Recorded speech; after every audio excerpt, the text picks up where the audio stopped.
What is up, everybody? It's your boy John NBA back with another video. Now I know I am late, but please forgive me. I've been really busy lately. Since the All-Star break, we're already seeing a lot of changes in the 2022 NBA season so far. The 2022 NBA trade deadline has to be the most active deadline we've seen in a long time. So today I'll be sharing my opinion on the 6 biggest trades of the 2022 NBA trade deadline. Now let's get to it. James Harden for Ben Simmons.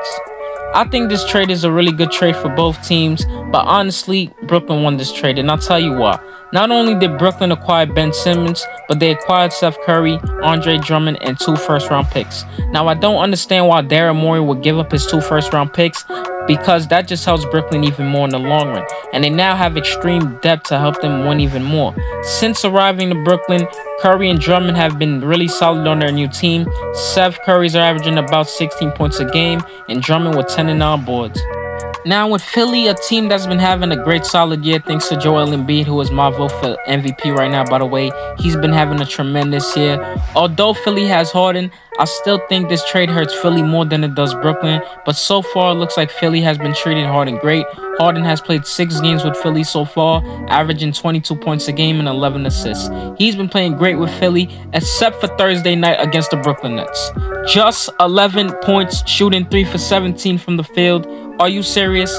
I was so upset because I thought I was going to see a game. I thought Harden was going to show out against Brooklyn. Like, I'm about to show you who the real James Harden is. This is why I left. But no, Brooklyn shut that down. KD with 25, Kyrie with 22, Seth with 24. You could clearly see these brothers took it personal. Believe it or not, they took it personal. But James Harden clearly didn't want to be in Brooklyn because of the situation with Kyrie being a part-time player and KD being out. So it was hard for him to go out most nights on his own.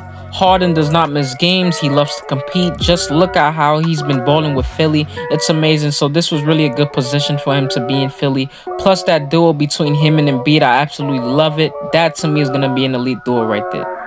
As for Ben Simmons, he now has enough plays to kick the ball out to, so players can score. He's surrounded by tons of shooters, and this helps take some pressure off now because he has KD, he has Kyrie, Seth, Blake, LaMarcus, Patty, and they just acquired Goran Dragic not too long ago, which I think was a marvelous pickup by Brooklyn. But let me tell you something else. I'm not letting Ben Simmons off the hook here. What he did last season in the playoffs, and he hasn't played a game since then in 10 months. Yes, 10 months. I really would like to know what he's going to bring. To me, it was never about his shot. It was just being aggressive. Ben has never dropped above 17 points in his career in the NBA. And I need to see at least 20 to 22 a night. Like, come on, dog. You're 6'11", 240, can handle, play, make, defend. Yeah, his numbers are okay, but it's not as great. And Shaq said the same thing. He's got to be an unstoppable player just like that man in Milwaukee is. And I say that because he's another that doesn't have an elite jump shot or a free throw, although he's getting better and better each and every night. Why? Because he works on his game. He plays with aggression. He wants to win. And if Ben could do that, I honestly don't think you could call him trash. And that would just give Brooklyn a big boost if you think about it, because he's got to realize he is no longer in Philly. He in Brooklyn. You in Brooklyn, dog. So get it together. Overall, though, good trade by both teams. Kristaps Porzingis for Spencer Dinwiddie and Davis Bertans. At first, I thought this trade would have put Dallas in a position where Luka would once again have a little bit of a workload to lead Dallas. I mean, even when he had Porzingis, there was a lot of inconsistency from Porzingis. Also with his durability. You guys may know last year in the playoffs, the series between Dallas and the Los Angeles Clippers, Porzingis did not have a great series at all. He was very inconsistent in that series. Luka was practically a one-man show out there. And this season, he had battled once again with injury. So you can really see why Dallas probably made this move. Bradley Beal, who likely may be out for this season due to a wrist injury. He underwent surgery for that as well. He might as well should just leave the Washington Wizards and refresh elsewhere. It's really about time. I mean, I don't think this team is going absolutely nowhere. They're no longer a contending team. It's just over.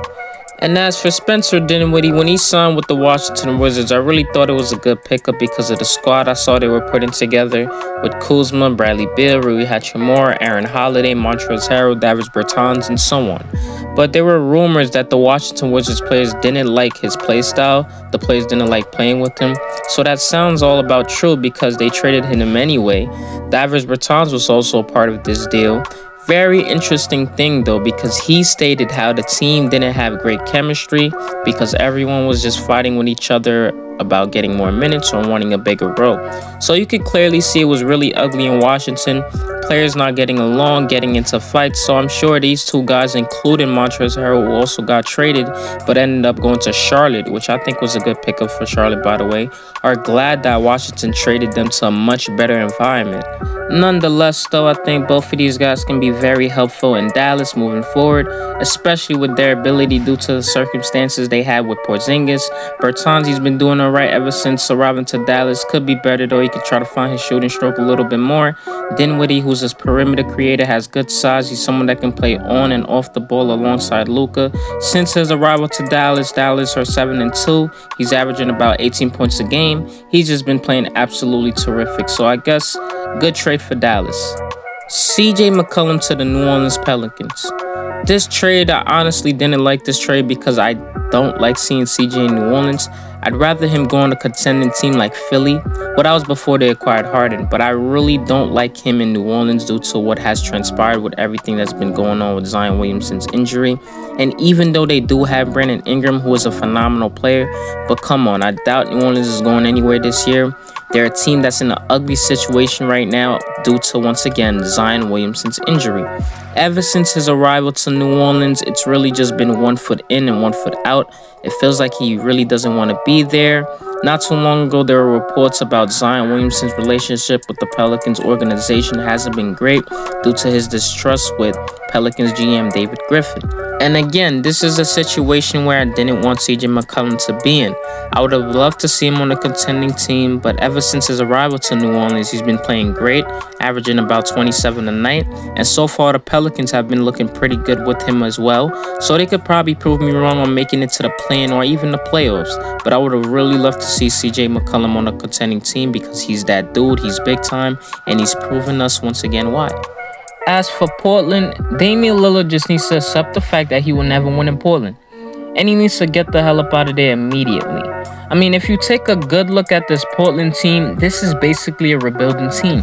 And Dame Dollar does not have much time left, although he is 31 years of age. But eventually, he's got to realize whether he admits it or not. Listen, he expected more from them, because I certainly did. But trading CJ McCollum like that wouldn't have been part of the bargain. They didn't put themselves up for contender status like Dame was hoping they would do.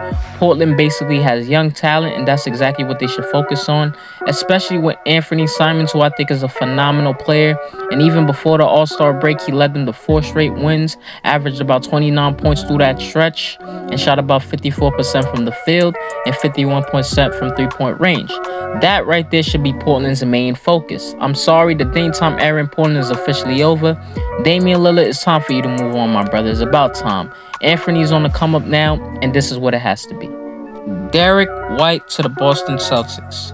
This trade here, I think, was a sleeper. Why? Boston obviously felt like they needed another guard alongside Marcus Smart. When you look at what their lineup combination could look like in the long run, having 2 wings that can shoot and a stretch big as well in Al Horford. Off season, they pretty much played a small ball lineup, but now are managing to switch up their roster around a little bit. They got back Daniel Theis as well.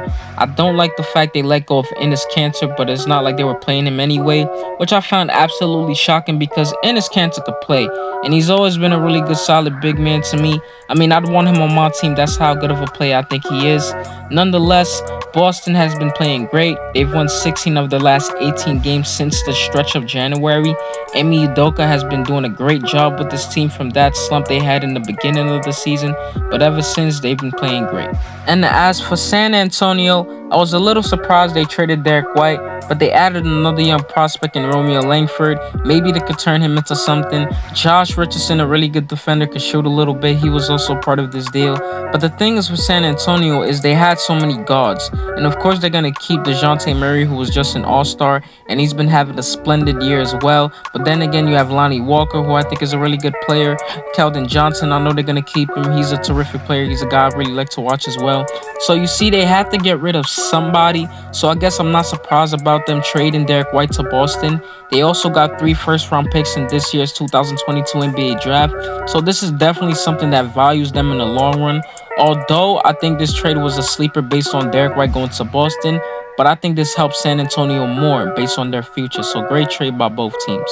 Marvin Bagley to the Detroit Pistons. I'm going to keep this short. I think this trade could potentially be a sleeper as well. I've been wanting Marvin to leave Sacramento for a while now, and I think him getting traded values him and Detroit where he can start fresh, but there has to be a level of competitiveness that has to come with him. He needs to have that dog mentality, and I say that why? Because due to his time in Sacramento, there are questionable doubts and actions like where does he stand? And Detroit is a young squad. Yes, they've been struggling, but I'm sure we all expected that. Guys are eventually going to get better. That's why you have Cade Cunningham there and Sadiq Bey. Future All-Stars in my opinion. If those three guys can combine a level of trust and chemistry on the court, there'll be something to be reckoned with. So I really like this trade for Detroit. Last but not least, the Sabonis for Tyrese Haliburton and Buddy Hield. Although Tristan Thompson was also a part of this deal, so was Justin Holiday and Jeremy Lamb. I say these three players only because I think this was basically the actual trade. I mean, let's be real, folks. Sabonis to the Kings, I don't think it makes much of a difference to make think Sacramento can contend. I mean, it does help them a little bit because Sabonis is a really great player. Ever since his arrival to Sacramento, he's been playing great for them. The combination between him and De'Aaron Fox, I think, is going to pan out great, but not good enough to make it to the playoffs. I mean, the Sacramento team has sucked for years now. It's been 16 years since they made it to the playoffs, and I don't see that happening this year either. I think they still have to find other pieces to put together in order to be a legitimate contender moving forward. And as for Indiana, great trade for them. I love the fact they got Buddy Hield and added Tyrese Haliburton also. I think this was a marvelous trade by them. I think Tyrese Haliburton is on the coming to be an elite guard someday in this league. I remember he mentioned that when he got traded from Sacramento, he was literally crying. Well, Tyrese, let me tell you something. You were better off going to Indiana, my brother. Trust me, your talent would have been wasted in Sacramento. I mean, we've seen it with DeMarcus. We've seen it with De'Aaron, which is ongoing, by the way. We've seen it with Buddy. So, again, you were better off going to Indiana with Buddy. And for those of you that don't know, Buddy Hield has been averaging 20 points a game. And Tyrese Haliburton, who's also been averaging 20 points a game and 10 assists ever since joining Indiana. So, the numbers speak for itself. And I'll say it once again. Tyrese Haliburton will someday be an elite point guard in this league. I think this was a magnificent trade for Indiana, and it helps them tremendously in the future. Hope you enjoyed this video, guys. Don't forget to like, share, and subscribe. All my social media links are down in the description below. Don't forget to please follow me on Facebook, Twitter, and Instagram, you name it.